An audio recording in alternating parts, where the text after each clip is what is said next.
हमारा पासपोर्ट वापस दो, हमारा पासपोर्ट वापस दो, वापस दो, वापस दो, हमारा पासपोर्ट वापस दो, वापस दो, वापस दो, हमारा पासपोर्ट वापस दो। हम कमजोर नहीं है, कमजोर नहीं, कमजोर नहीं, हम कमजोर नहीं है, कमजोर नहीं, कमजोर नहीं। हमारा पासपोर्ट वापस दो, हमारा पासपोर्ट वापस दो, हमारा पासपोर्ट वापस दो, हमारा पासपोर्ट वापस दो, वापस दो, वापस दो, हमारा पासपोर्ट वापस दो, वापस दो, वापस दो, हमारा पासपोर्ट वापस दो।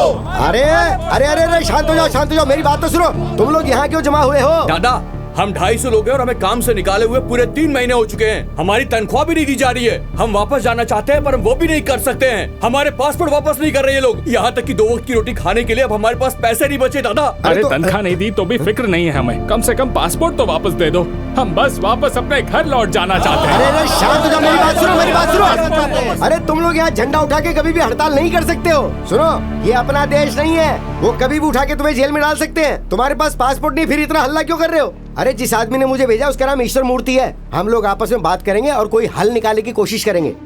मैंने आपकी प्रॉब्लम समझ ली है। कंपनी का नाम येलो स्टोन कंस्ट्रक्शंस है। ओनर एक चाइनीज आदमी है।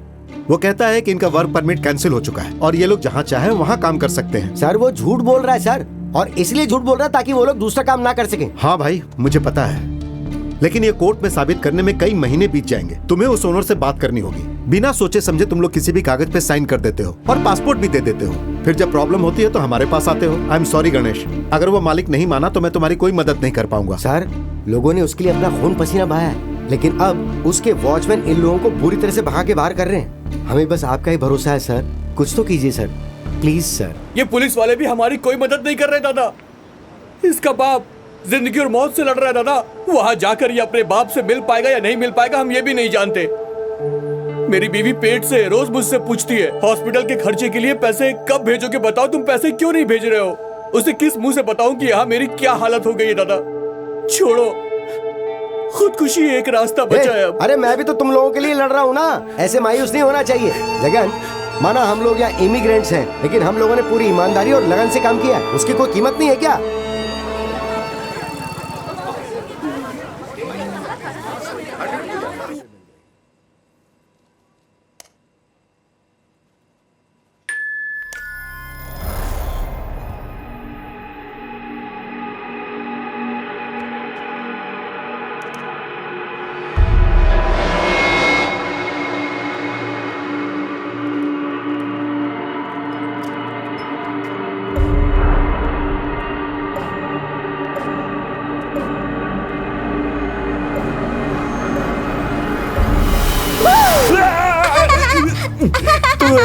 शैतान कहीं की। ये बता, इतने सारे सीसीटीवी कैमरा के होते हुए तू बच कैसे जाती है? वो मेरा सीक्रेट है, लेकिन आप डर गए ना? सच बिल्कुल बोलिए। नहीं, बड़े लोग डरने का नाटक करते हैं जिससे बच्चे खुश होते हैं। देखा मैंने तुम्हें कैसे उल्लू बनाया? अरे अंकल, मैं नहीं, आप बने। ए, जवाब देती है? आने दो उसे, उससे कहकर तेरी चोटी कटवा दूंगा। बाप रे, इसने डरा के मेरी दिल की धड़कनें बढ़ा दी। आपके बेटे ने ही मुझे सिखाया है कि आपको कैसे डराया जाए। वैसे शिवा अंकल आज जल्दी लौटने वाले नहीं हैं। हमारे कुछ लोगों का पासपोर्ट इशू हो गया है और वो लोग पुलिस स्टेशन में गए हुए हैं। शिवा अंकल भी। पुलिस स्टेशन में? मेरा बेटा?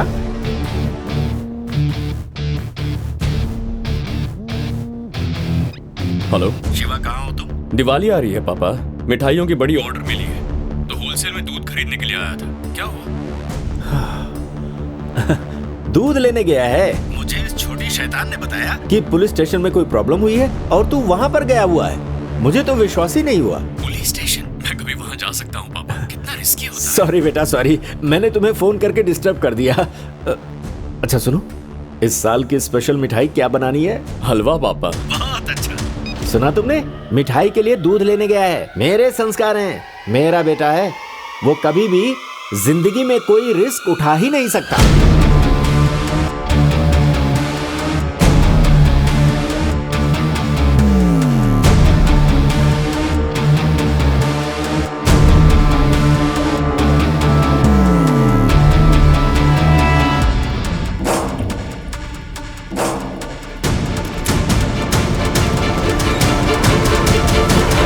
अपने बेटे के बारे में कुछ और बता देता हूँ। वो बचपन से ही सही रास्ते पर चलता आया है। गलत काम के बारे में उसे कुछ भी मालूम ही नहीं है।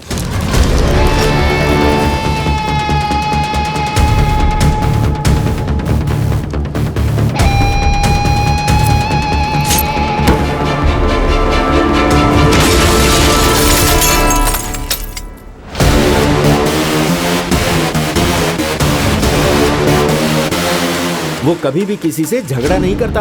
इसमें कितना रिस्क है मुझसे ज्यादा वो जानता है।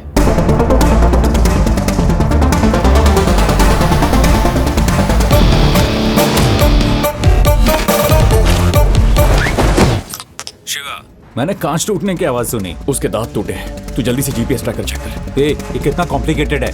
बस 2 बटन ही तो दबाने हैं, एक स्पेस बार और एंटर। इतना भी नहीं होता क्या? हाँ, ठीक है। Got it. किस तरफ जाऊं, राइट या लेफ्ट?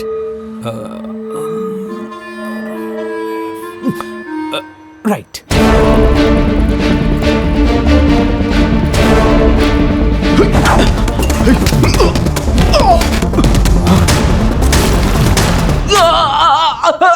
हे, लॉकर रूम किस तरफ है? तू बस सीधा जाता रहे, सामने ही लॉकर रूम है। ओके।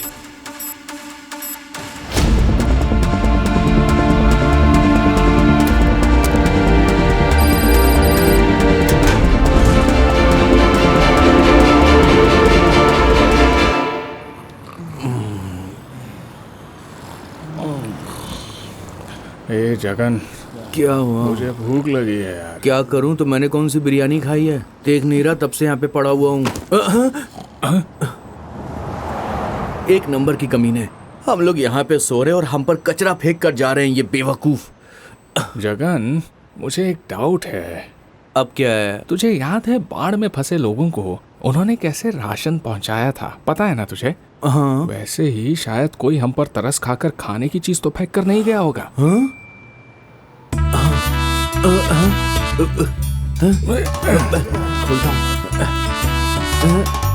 इसमें तो प्लास्टिक कवर्स हैं। सोचा था खाना मिलेगा। हमारे पासपोर्ट है। ये देख। हाँ, सबके लगता है इसमें। ये देखो, ये तो मेरा पासपोर्ट है और इसमें हमारी तनख्वाह भी है। ए सुनो, आ जाओ। ए शिवा, अरे शिवा, आ जाओ। क्या बात है यार? बिरयानी लेकर आया। अरे भाई, आ जाओ, खाओ, ये लो। हाँ, शिवा, मुझे भी। ऐसे रास्ते पर नाच गाना कर रहे हैं, काम करने आए हैं ये लोग। जरा सी भी तमीज नहीं है इन लोगों में, बदतमीज लोग। क्या हुआ पापा? तुम्हें जानने की जरूरत नहीं है, बेवजह डिस्टर्ब हो जाओगे। आप कहकर तो देखिए। शायद तुम्हें पता नहीं, कल रात किसी ने उस कंपनी में घुसकर वहां के पासपोर्ट और पैसे निकाल लिए। हाँ, एक सर्वे क्या कहता है पता है? क्या कहता है? जो ऐसी हरकत करता है ना, उसकी कोई गलती नहीं होती, उसके संस्कार गलत है। जरूर उसका बाप गया गुजरा होगा। क्या कहा? सुना नहीं? उसका बाप जरूर कोई चोर उचक्का होगा। हंस क्यों रहा है? तुझे क्या लगता है मैं झूठ बोल रहा हूँ क्या? नहीं, मैंने ऐसा कब कहा पापा? तो फिर कबूल कर। क्या कबूल करूं? यही कि उसका बाप गया गुजरा होगा। ठीक है, मैं कबूल करता हूं। हाँ, अब आया ना लाइन पर।